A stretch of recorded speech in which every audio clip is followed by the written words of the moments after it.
E vamos voltar aos versos 12 a 20, não é? Na última quarta-feira já fizemos a leitura desse texto, mas só analisamos o verso 12. Então, vamos ler novamente versos 12 até o verso 20, ok?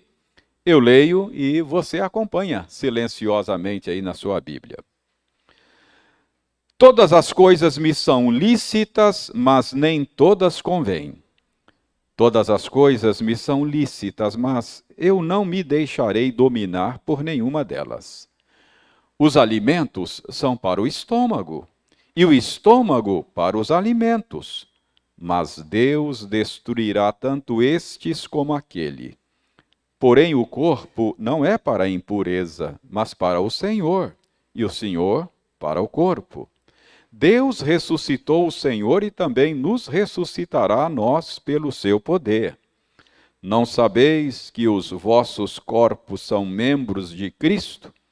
E eu, porventura, tomaria os membros de Cristo e os faria membros de meretriz? Absolutamente não. Ou não sabeis que o homem que se une à prostituta forma um só corpo com ela?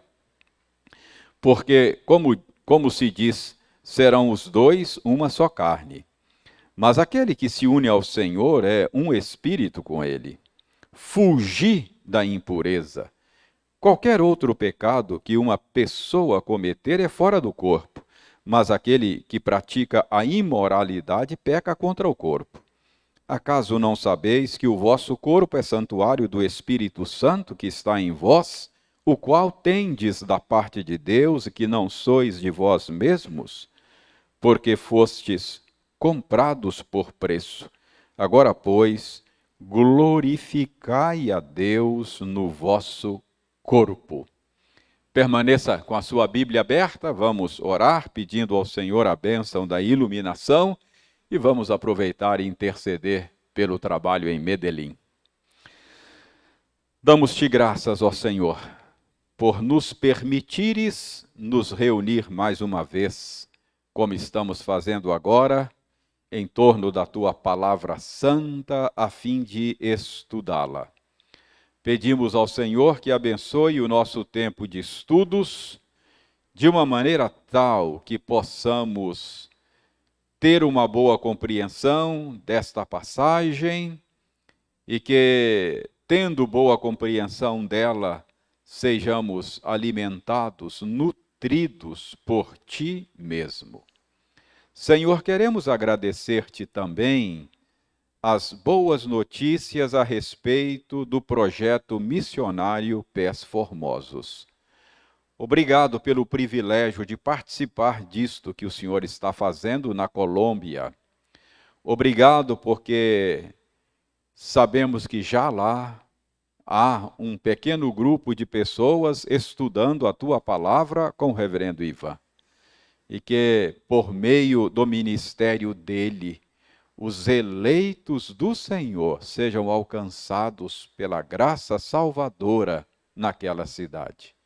Continue sustentando o reverendo Ivan e sua família, de tal maneira que eles sejam instrumentos poderosos do Senhor naquele lugar. Dá-nos, ó Senhor Deus, a graça, o privilégio de continuar participando do que o Senhor está fazendo. Para nós é uma grande honra. O Senhor não precisa de nós. O Senhor não precisa dos nossos recursos.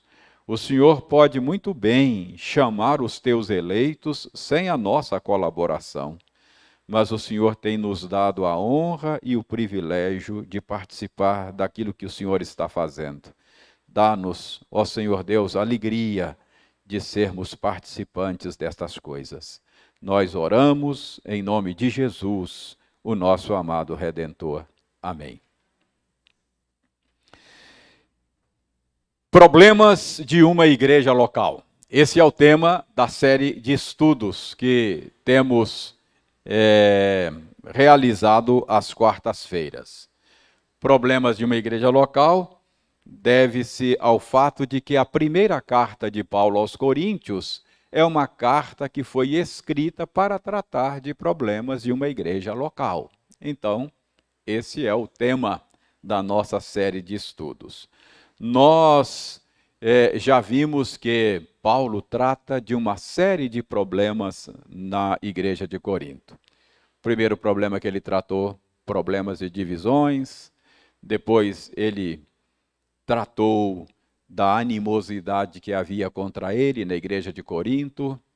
Depois ele tratou da omissão da igreja com relação à disciplina eclesiástica.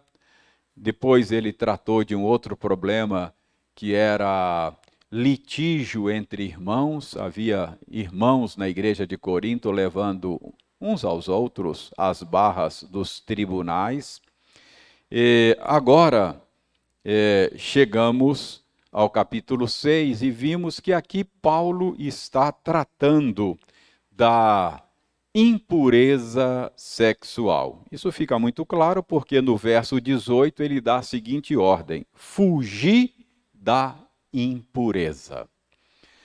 Eu disse na semana passada que a palavra grega traduzida aí por impureza é a palavra porneia. Dessa palavra é que vem o termo da língua portuguesa, por exemplo, pornografia. E eu disse a vocês que essa é uma palavra que tem um amplo universo de significado. Todo e qualquer tipo de impureza sexual se encaixa nesta palavra. Mas chegamos à conclusão de que aqui Paulo está tratando de um tipo específico de impureza sexual. Paulo está tratando aqui da prostituição. Isso fica claro no texto que nós lemos. Na semana passada, nós nos perguntamos, mas o que estava acontecendo? Qual é a razão de Paulo tratar desse problema aqui nesta carta? Eu disse que a minha suspeita é de que por detrás deste problema está o pano de fundo que é o contexto social e o contexto religioso dos dias de Paulo em Corinto. Contexto social, porque nós sabemos hoje que a cidade de Corinto era uma cidade de muita prostituição, muita promiscuidade, era uma cidade portuária, uma população flutuante muito grande, e o comércio do sexo era um comércio bastante ativo na cidade. Então, muito provavelmente, a cultura da cidade assimilava com muita tranquilidade a prática da prostituição. Então, talvez seja por isso que Paulo está tratando do assunto aqui, porque a tendência é a igreja, de alguma maneira, ser influenciada pelo contexto no qual ela está inserida. Mas, além desse pano de fundo social, eu disse que eu suspeito também que tivesse aí por detrás do problema um pano de fundo religioso, porque havia muitos templos pagãos em Corinto, e muitos dos cultos pagãos daqueles dias incluía a prática da prostituição. Pode parecer absurdo para nós hoje, mas havia nos templos pagãos as prostitutas cultuais. É que no ensino do paganismo da época, a terra era fertilizada pelos deuses, não é? Então, a produção agrícola dependia dessa fertilização da terra. Então, a chuva era como que vista como o sêmen dos deuses a fecundar a terra para que a terra produzisse o fruto. É claro, nos rituais pagãos haviam sacrifícios, haviam cânticos de adoração, mas incluía também nesses rituais o ato sexual como parte da adoração pagã. Então, eu disse na semana passada que muito provavelmente esse pano de fundo justifica o tratamento do problema por Paulo aqui nesta carta. Vimos o capítulo 12 na semana passada. Versículo 12. Isso, Eliane, muito obrigado. Vimos o versículo 12. E eu disse que no versículo 12, Paulo está refutando um slogan que era usado na época por pessoas libertinas e até por alguns cristãos que achavam que a prostituição não tinha nada a ver. Estavam tão acostumados e que usavam inclusive argumentos, e haviam certos slogans que pretendiam ser cristãos. Todas as coisas me são lícitas. Parece que esse era um slogan usado na época. Não é assim que hoje, modernamente, as pessoas defendem as suas práticas? Meu corpo, minhas regras, não é? Então, esse é um slogan usado hoje, por exemplo, para defender a prática do aborto. Meu corpo, minhas regras. Naquela época, as pessoas diziam, todas as coisas me são lícitas. E muito provavelmente estava por detrás deste slogan a convicção de que em Cristo nós somos livres. Cristo nos libertou. E nós, portanto, estamos livres para usufruir da boa criação de Deus. Isso é uma verdade. Mas aí Paulo contradiz o uso que se fazia deste slogan. Todas as coisas me são lícitas, mas nem todas convêm, não é? Então, Paulo contra-argumenta desta maneira, e nós vimos na semana passada que com isso o apóstolo Paulo quer deixar claro que a verdadeira liberdade tem os seus limites, não é? Tem os seus inconvenientes.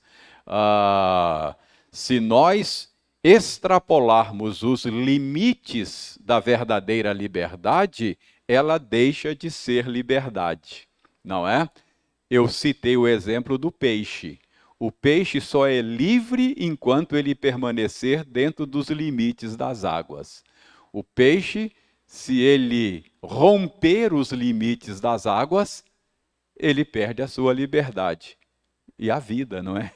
Então, Paulo está dizendo isso, olha, todas as coisas me são lícitas, mas nem todas me convêm.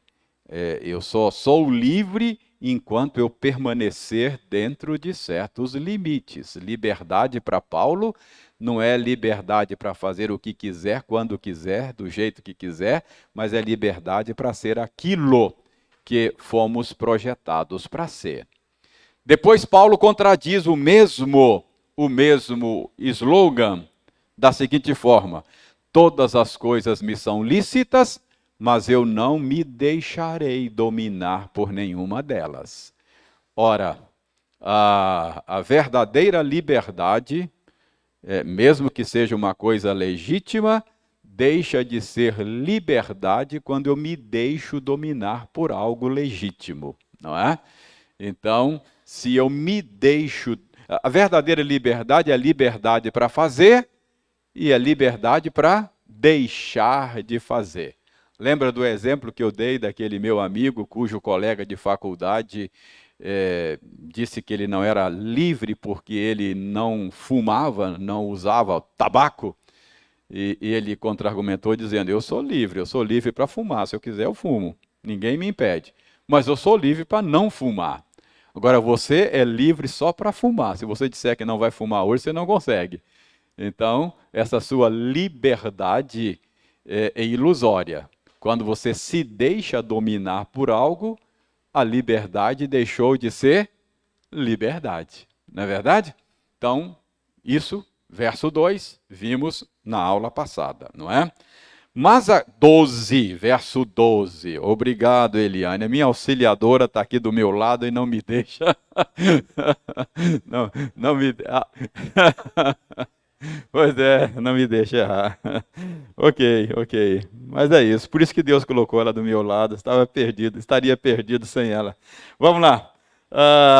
Então, verso 12, chegamos ao verso 13. E paramos aí. No verso 13, Paulo está também contra-argumentando a respeito de um outro slogan da época, não é? Verso 13 diz o seguinte: os alimentos são para o estômago, e o estômago para os alimentos, mas Deus destruirá tanto estes como aquele.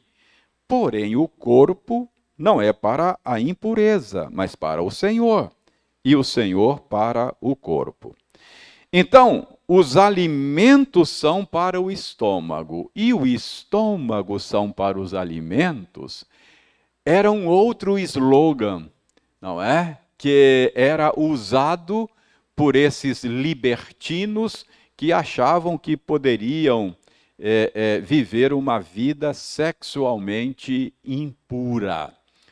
Ao dizerem, os alimentos são para o estômago e o estômago para os alimentos, eles estavam pretendendo dizer que satisfazer os apetites sexuais é algo natural e bom. Não é? É isso que esse slogan está dizendo. Porque a lógica é a seguinte: Deus nos fez com estômago, Deus nos fez com apetite, e para satisfazer esse apetite do estômago, Deus criou os alimentos. Então, nada mais natural do que você receber os alimentos que Deus criou. Porque foi para isso que Deus criou os alimentos, para matar a sua fome. Então Deus fez você com estômago e fez os alimentos para o estômago. Então é natural, é normal, é bom a aceitação dos alimentos. Aí eles transportavam a lógica para a sexualidade. Então diziam, assim também Deus nos fez com apetites sexuais, que precisam ser satisfeitos. Nada mais natural do que a satisfação dos desejos sexuais. Então é isso que eles estão dizendo. Os alimentos é para o estômago para os alimentos. Desejos sexuais são para serem satisfeitos. Aliás, é antinatural, é prejudicial você não satisfazer esses desejos. Essa é a mentalidade até hoje, não é? É antinatural não satisfazê-los. Então, esse é o argumento que se usava ao citar esse slogan. Qual é o contra-argumento de Paulo? Como é que Paulo responde a isso aí no verso 13? Paulo responde assim, ok, mas acontece que Deus destruirá tanto estes, os alimentos, quanto aquele, o estômago, não é? Então, o contra-argumento de Paulo é de que tanto o estômago quanto os alimentos serão destruídos. Eles são finitos. É isso que Paulo está dizendo. Tanto o estômago quanto os alimentos, eles têm prazo de validade. Deus destruirá tanto aqueles, não é? Tanto estes quanto aquele. Como é que esse contra-argumento de Paulo funciona? Qual é a lógica aqui? Por que é que Paulo usa como contra-argumento a finitude, tanto dos alimentos quanto do estômago? Irmãos, eu penso que Paulo está dizendo aqui que, embora o estômago tenha sido feito para os alimentos, e os alimentos tenham sido feitos para o estômago, embora estômago e alimentos tenham sido feitos um para o outro, isto não significa que o estômago possa consumir de maneira desregrada todo e qualquer alimento, ou toda e qualquer quantidade de alimento. Então esse é o argumento dele. O que Paulo está dizendo é o seguinte: Deus fez o estômago para o alimento. É verdade. O alimento Deus fez para o estômago. Mas isso não significa que não haja regras. Isso não significa que não haja limites para o consumo de alimentos. É isso que Paulo está dizendo, não é? O ponto aqui é o seguinte: é verdade, Deus fez os alimentos para o estômago, Deus fez o estômago para os alimentos, mas isso não significa que você possa comer um boi inteiro. Não é verdade? É isso que ele está dizendo aqui. Esse é o contra-argumento de Paulo quando ele levanta a tese da finitude tanto do estômago quanto dos alimentos. Então, o que Paulo está dizendo é que assim também é com o apetite sexual. É claro, Deus nos fez seres sexuados. Deus nos fez com apetites sexuais. O sexo é parte daquilo que somos, da boa criação de Deus. Não há dúvida quanto a isso. Mas o que Paulo está dizendo é que Deus impôs normas, regras, limites, não é? Para a satisfação desses apetites. Isso não significa que possamos satisfazer esses desejos como bem entendemos. Está claro aí a lógica do apóstolo Paulo quando ele diz que Deus destruirá tanto tanto esses, os alimentos, quanto aqueles? O que ele está dizendo é que o estômago foi feito para os alimentos foram feitos para o estômago, mas na sua nutrição você precisa observar certos limites. Senão dá ruim, não é? Você não pode comer qualquer coisa a qualquer hora, o quanto você desejar. Não é bem assim. Tem limites. E ele aplica o mesmo princípio aos desejos sexuais. Existem limites para serem observados, não é? Então, assim como existem maneiras inapropriadas, ilegítimas, não é? Para o consumo dos alimentos, assim também existem maneiras inapropriadas, ilegítimas, impuras de satisfação dos desejos sexuais. Então, é o segundo slogan que Paulo apresenta aqui e derruba, não é? Ele contra-argumenta a respeito desse segundo slogan. Tá claro aí? Tranquilo? Podemos prosseguir? Vocês ficam olhando para mim aqui, parece que não estão entendendo. Está entendendo? Está claro? Ok, então vamos lá. Então, vejam aí agora, Paulo mostra que esses limites, aí na segunda metade do verso 13, né? Estamos ainda no verso 13. Olha o que ele diz aí na segunda metade. Porém, o corpo não é para a impureza, mas para o Senhor, e o Senhor para o corpo. Notem que Paulo está usando aqui a mesma estrutura do slogan, né? Porque o slogan diz: o alimento é para o estômago e o estômago para o alimento.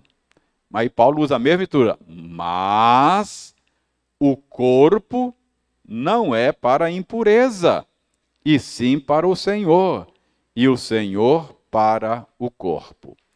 Então, a partir desta segunda metade do verso 13, Paulo começa a desenvolver aí uma teologia do corpo. Isso é muito importante, não é? Acho que falta a nós, mesmo os crentes, hoje, uma boa teologia bíblica do corpo, não é? E a gente precisa cultivar essa boa teologia do corpo que a Bíblia nos ensina, e aqui Paulo começa a fazer isso, não é? A gente precisa entender Paulo aqui com a sua mente judaica e no seu tempo. Paulo aqui não está pensando com a nossa mente contemporânea. Isso é muito importante, porque a maneira como nós entendemos o ser humano é bastante diferente da maneira como Paulo via o ser humano. Aqui nós temos aqui uma boa lição da antropologia bíblica, né? Antropologia é o estudo do ser humano. Lembra Romanos 12:1, não é? Rogo-vos, pois, irmãos, pelas misericórdias de Deus, que apresenteis os vossos corpos por sacrifício vivo, santo e agradável a Deus, que é o vosso culto racional. Curioso, não é? Paulo fala da apresentação dos nossos corpos. Mas é que para Paulo, o ser humano é um ser integral. Quando Paulo fala aí do corpo, ele não está pensando apenas em parte daquilo que somos, mas ele está falando que nós devemos oferecer a Deus o nosso ser total, integral, com tudo aquilo que sou, com tudo aquilo que tenho, não é? Esse é o meu culto, é a oferta da minha vida a Deus. Mas é curioso que Paulo fala que eu tenho que oferecer a Deus o meu corpo. É que, para a Bíblia, o ser humano é um ser integral. E nós temos a tendência de dissociar o nosso corpo daquilo que nós somos. Eu não sei se vocês já pararam para pensar nisso, mas para nós, a nossa mentalidade ocidental, contemporânea, o corpo é algo que eu possuo, que eu uso, não é? Mas para a Bíblia não é assim que funciona. Para a Bíblia, o corpo é você, não é?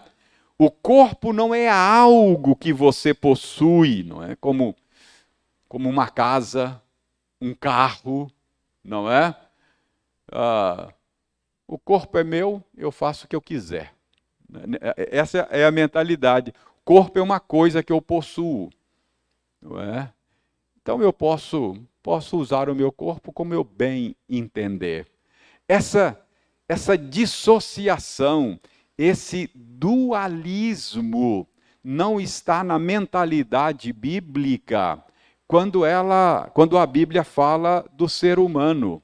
Eu não sei se vocês já perceberam isso, isso está tão enraizado na nossa cultura que às vezes passa batido, não é? Passa batido. O corpo é uma coisa que eu uso. Ainda hoje, eu vi uma nota de falecimento, acho que no Facebook lá, né? Um colega colocou lá, não daqui, de longe, um colega colocou lá o falecimento de alguém e disse que o corpo dele será velado em tal lugar assim, assado, tal lugar, e será sepultado, subentendido, o corpo dele será sepultado dia tal, às tantas horas, em tal lugar. Eu fiquei pensando, não é o corpo dele, é ele que vai ser sepultado, né? Não é? É ele que é sepultado, não é o corpo, é ele. Não é? Embora nesse momento anômalo da nossa existência, que a gente chama de morte, é uma anomalia, você fica separado de si mesmo temporariamente, e a respeito do crente, quando estudamos aqui sobre a morte, você pode falar que ele vai ser sepultado, mas ele está com o Senhor. Não é? Ao mesmo tempo, é uma anomalia, e é temporária. Mas o meu ponto aqui é que o que Paulo ensina aqui nessa passagem e em outras passagens, não apenas Paulo, mas outros autores também, é que o ser humano é um ser integral, não é? Integral. Me ocorre aqui, esse dualismo, por exemplo, é que está pressuposto nesta moderna ideologia de gênero. Por exemplo, para essa ideologia, o corpo não sou eu. O corpo é apenas alguma coisa que eu possuo, não é?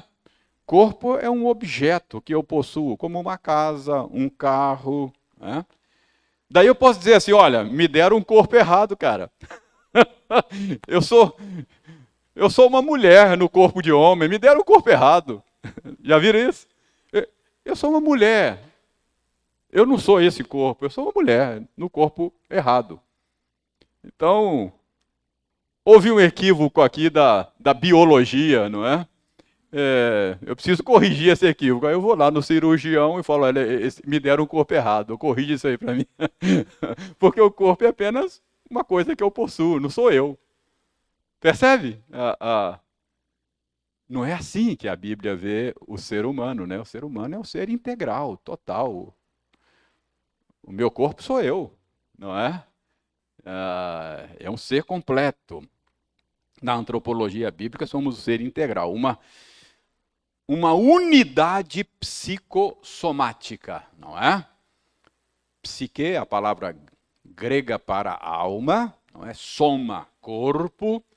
Então, o ser humano é uma unidade psicossomática. Há uma dimensão imaterial e há uma dimensão material, mas elas estão unidas, integradas de maneira indivisível. Essa ruptura é uma anomalia, é morte. É morte, não é? É indivisível. O ser humano, ele é essa unidade psicossomática. Então vejam bem aí, verso 14, né? No verso 14, então Paulo diz aí que quando ele diz que o meu corpo é para o Senhor, verso 13, ele está lembrando que é o meu ser integral. Meu corpo não é uma coisa que eu uso, né? Uso lá, depois, do jeito que eu quiser, e não tem problema. Não, o meu corpo sou eu, e eu pertenço ao Senhor, É esse que ele está dizendo, não é? E olha o verso 14. Deus ressuscitou o Senhor e também nos ressuscitará a nós, pelo seu poder. Então, Paulo está lembrando aqui que a redenção conquistada por Cristo na cruz do Calvário inclui o ser integral. Essa é uma outra coisa, né? A gente acha que Cristo só morreu pela nossa alma, né? Você tem que salvar almas, não é? Mas não é. Paulo está dizendo aqui que é o meu ser integral. A salvação é a salvação do meu eu completo. A minha salvação só estará completa na ressurreição do corpo. Aqueles irmãos nossos que já morreram e estão desincorporados, a redenção deles ainda não está completa.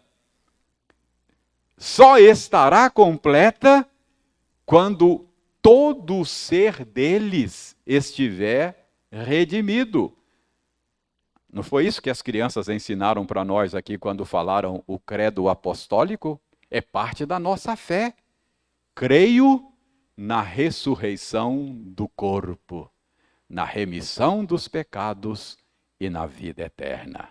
As crianças deram uma aula aqui de boa teologia cristã histórica, não é? Essa é a fé dos cristãos desde o princípio. Creio na ressurreição do corpo. Então é isso que está por detrás da teologia do corpo que Paulo tece aí rapidamente, não é? Agora veja os versos 15 a 17. Paulo tem em mente aí a encarnação do Verbo e a nossa união com Cristo. Isso mostra a grandeza e a importância do nosso corpo. Quando Cristo se uniu a nós por meio da sua encarnação, e o Verbo se fez carne e habitou entre nós, Deus tomou para si a nossa humanidade completa. Olha, isso não é pouca coisa. O nosso corpo não é descartável. Deus tomou para si, Deus se uniu.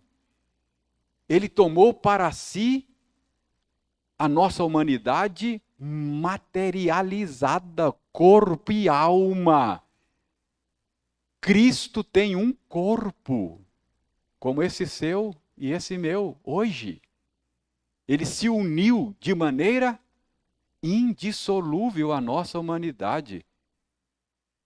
Isso mostra a dignidade, a importância e o valor dessa dimensão do que somos. O corpo é importante. Não é algo descartável, não é? É assim que às vezes a gente vê o corpo. Não, lá no velório a gente fala assim, não, nosso irmão não está mais aqui. Aí só está o corpo dele. Como você não presta. Que isso? Cristo morreu para redimir o nosso ser completo. Versos 15 a 17, ó.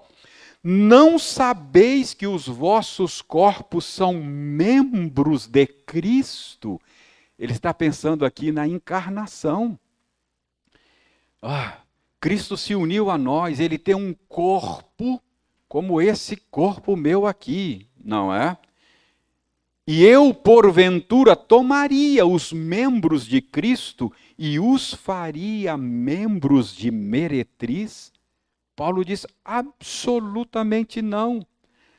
Ou não sabeis que o homem que se une à prostituta forma um só corpo com ela? Porque, como se diz, serão os dois uma só carne. A Bíblia diz que quando duas pessoas se unem num ato sexual, eles se tornam uma só carne. Esse é o grande mistério, não é? Essa união misteriosa. Uma só carne. Você vê isso de maneira muito palpável e concreta quando dessa relação nasce filhos. Você pega um filho, né?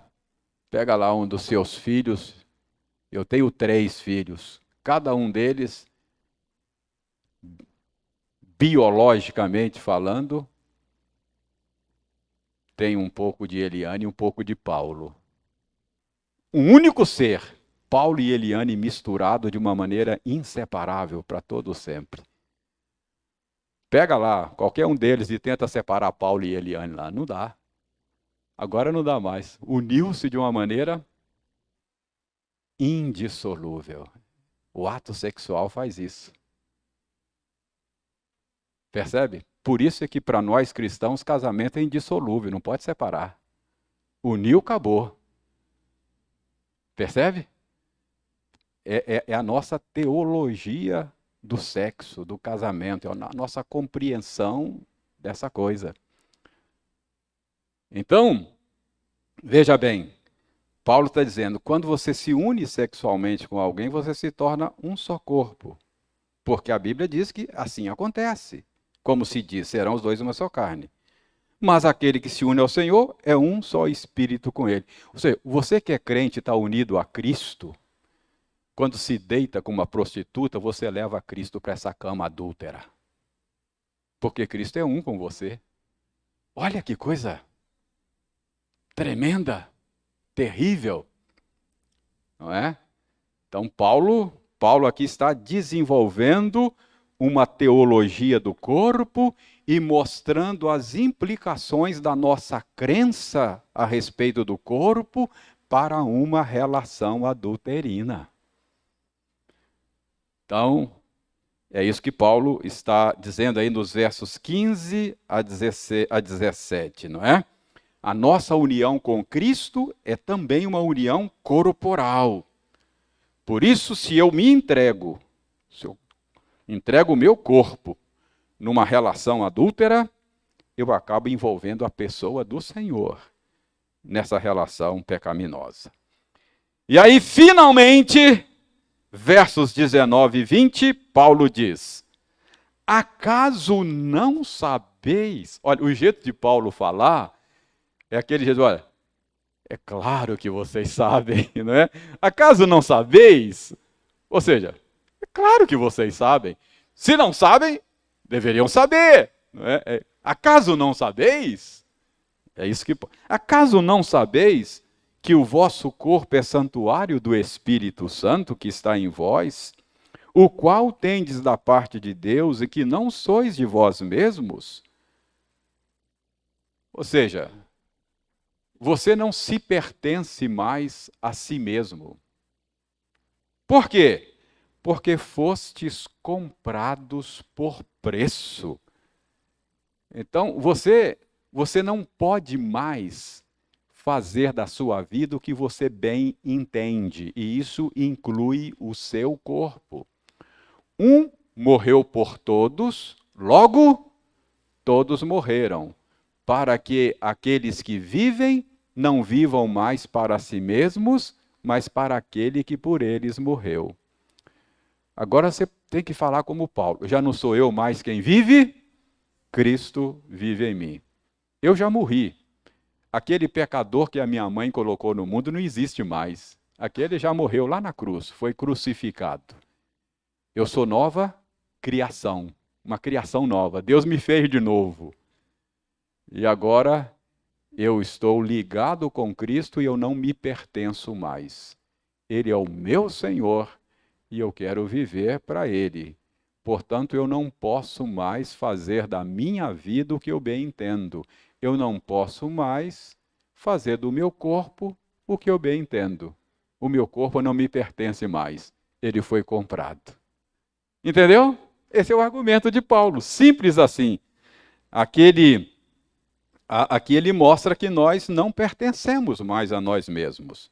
Fomos comprados e fomos comprados para sermos habitação de Deus no Espírito. Então, o que Paulo está fazendo aqui? Derrubando aqueles slogans, mostrando que eles não se sustentam, e mostrando que o adultério, a impureza sexual, é incompatível com a fé cristã. Cristianismo requer uma vida sexualmente pura. É isso que Paulo está ensinando. Vida sexualmente pura. Por causa da nossa teologia do corpo. Está claro qual é o ensino de Paulo para esse problema que a igreja estava enfrentando? E não é um problema antigo não, hein? Acho que nós vivemos numa época muito parecida com a época de Corinto. A gente não tem esses cultos pagãos, aqui pelo menos como tinha lá, mas eu acho que o sexo é o Deus desse século, viu? Parece que se há alguma coisa tão idolatrada, tão decantada, é o sexo nos nossos dias. Então é muito, muito oportuno e útil o ensino de Paulo. Pois não, Sebastião?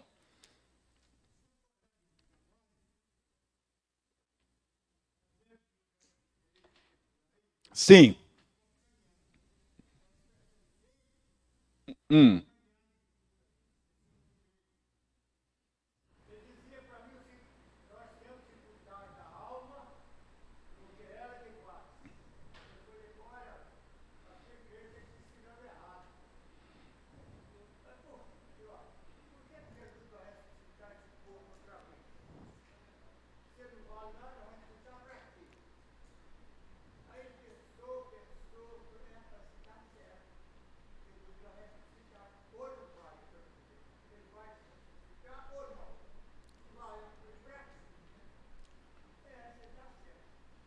Mas é isso mesmo.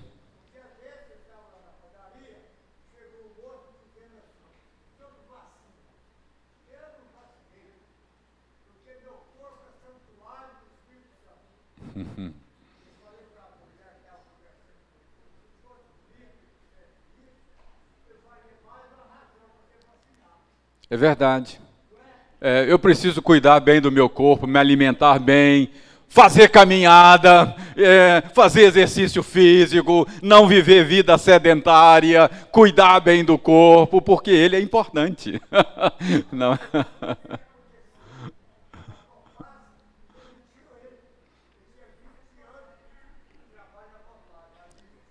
Aham.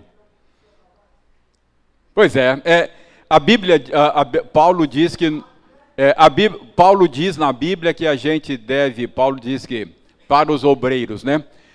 Procure apresentar-te a Deus aprovado, como obreiro que não tem do que se envergonhar e que maneja bem a palavra da verdade.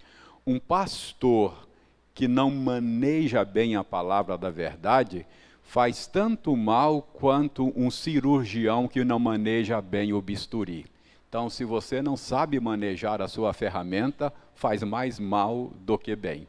Então, infelizmente, às vezes, os obreiros cristãos não manejam bem a palavra da verdade e faz mal ao povo, não é?